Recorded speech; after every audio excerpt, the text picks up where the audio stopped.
para naman sa ating sports banter, makakasama natin live via Zoom si Ma'am Rodora Custodio, isa sa mga dedicated PE teacher na mula sa Cavinti na kasalukuyang nagtuturo sa Laguna University. Magandang umaga po, Ma'am Rodora. Magandang umaga po, ma'am.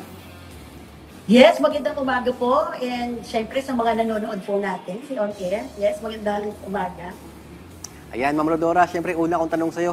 Syempre, I speak on behalf of all mga naging estudyante rin, no? Isa sa mga paborito nilang subject talaga kapag nag-aaral, yung PE. Pero kayo ba, Ma'am Rodora, bakit niyo po napagdesisyonan na magturo po ng subject na physical education sa ating mga estudyante? Pinili kong ituro ang physical education kasi naniniwala ako na hindi lang ito tungkol sa physical activities kundi sa paghubog ng disiplina, teamwork, and lifelong wellness. And syempre, gusto ko rin maipakita sa mga estudyante ang pagiging aktibo at may malaking epekto ito sa kanilang pang-araw-araw na buhay, lalo na sa kanilang mental and emotional well-being. Ma'am, naniniwala po ba kayo na sa panahon ngayon parang naisasantabi nga yung importansya ng physical education, lalo na marami talaga yung nahihilig sa mga gadgets, sa mga online games at marami pang iba. Naniniwala po ba kayo na kulang pa yung awareness ng mga kabataan ngayon pagdating sa physical education?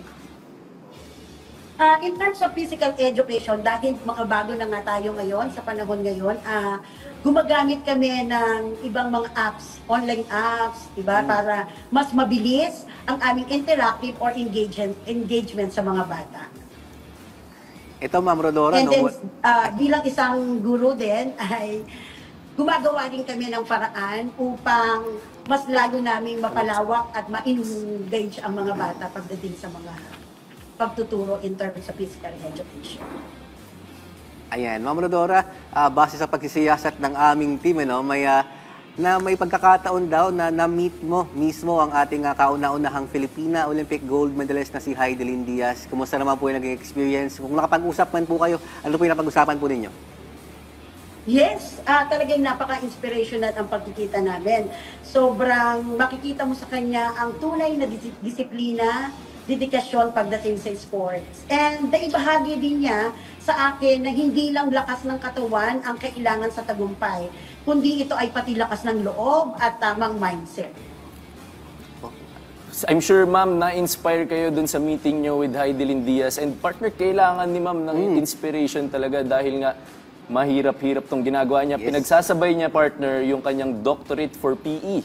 At yung pagtuturo niya. So, ma'am, Mahirap kamusta lang po yung experience ba ng pag-aaral ng doctorate at pagtuturo at the same time? Alright, sobrang napaka-challenging. Yan, no?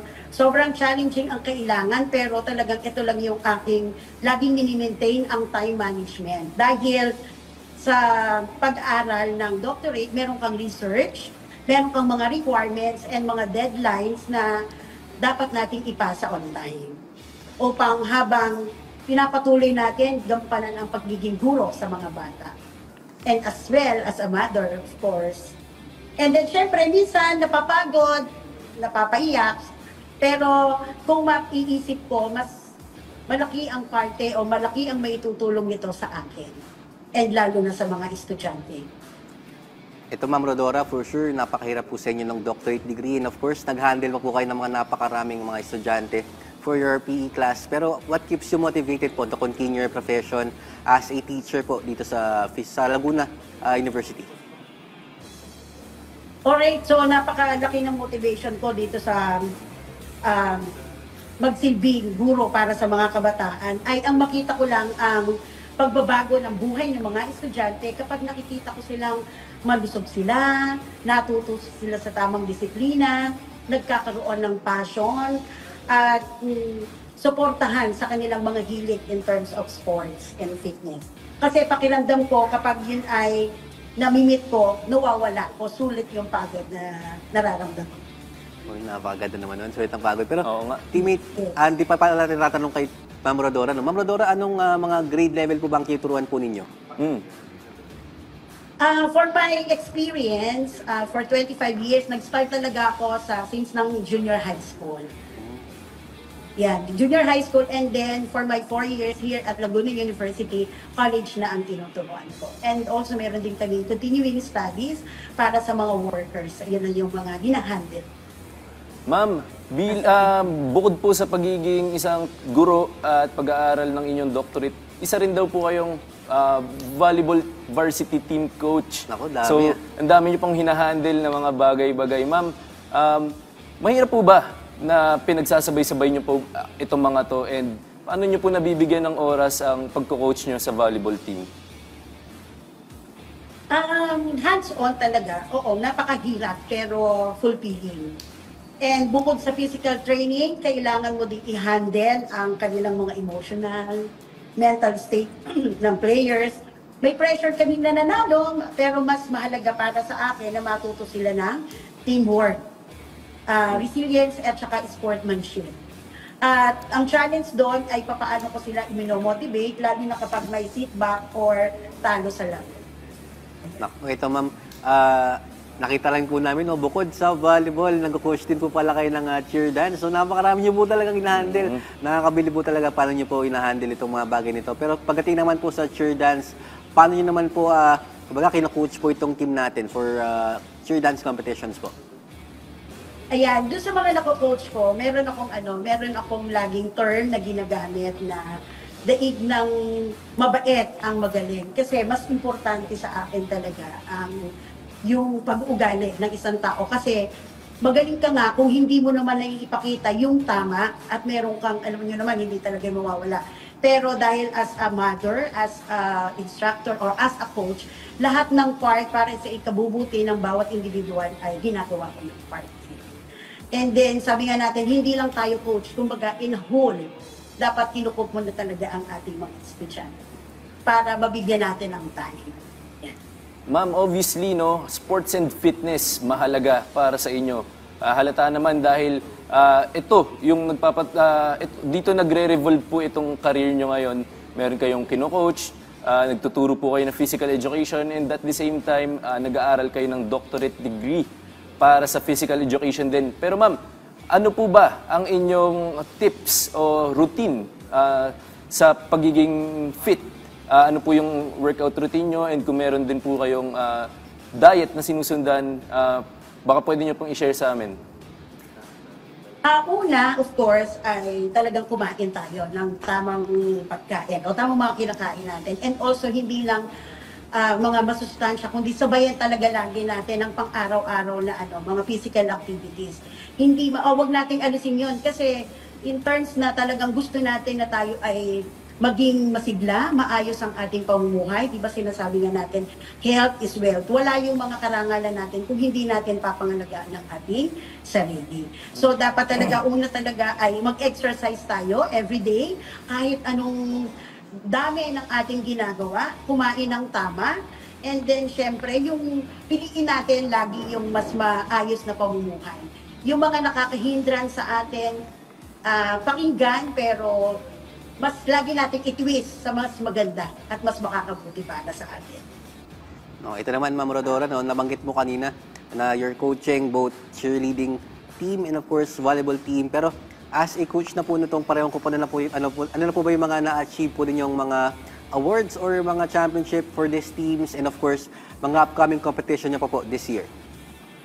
Okay, so this year, actually yung mga varsity player ko, kasi entrance namin today, Sport Fest, sila yung nag-champion. Most of them, sila yung mga nag-champion overall. Kasi talaga namang makikita mo naman talagang sila ay mahuhusay at magagaling. Yung cheerleading naman, before I start as a PE instructor, during my time dun sa junior high, first din kami, first year of teaching ko yon, nag-champion kami, o nag-first sa J&J dito sa TAF when I was in Colegio de Santa Ana. And then as an advisor for junior high school, consecutive, lagi kami ang nag-champion. Napaka-fulfilling talaga. Nakakapagod pero laban. Dun lagi tayo sa achievements na mas nakakabuti para sa lahat.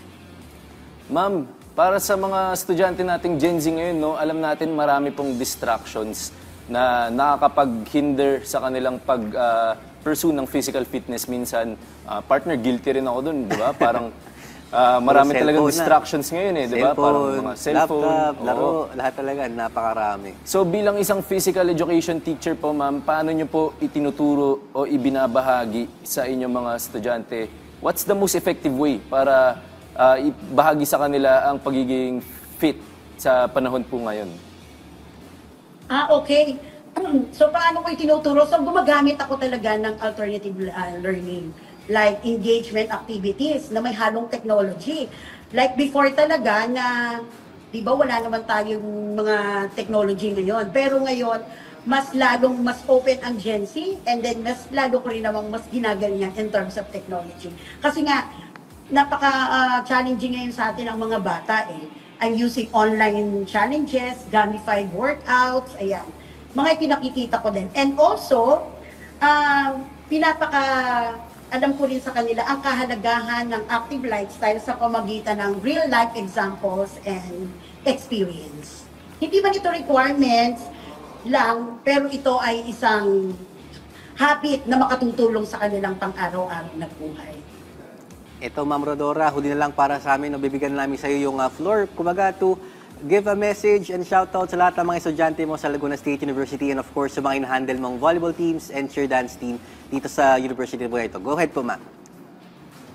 Alright, so hello mga manonood ng ngayong araw na to.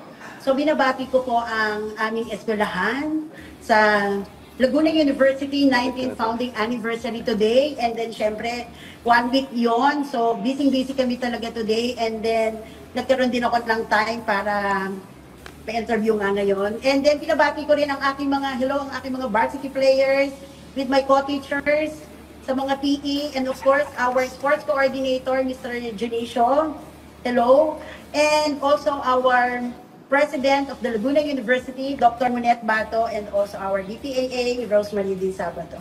And syempre sa lahat ng mga mag-aaral ng Laguna University, hello! Hi! Ayan, maraming salamat po again. Nakasama po natin para sa Sports Pantry si Ma'am Rodora Custodio, PE instructor mula sa Laguna University. Thank you po, Ma'am. Thank you po, ma'am. Thank you!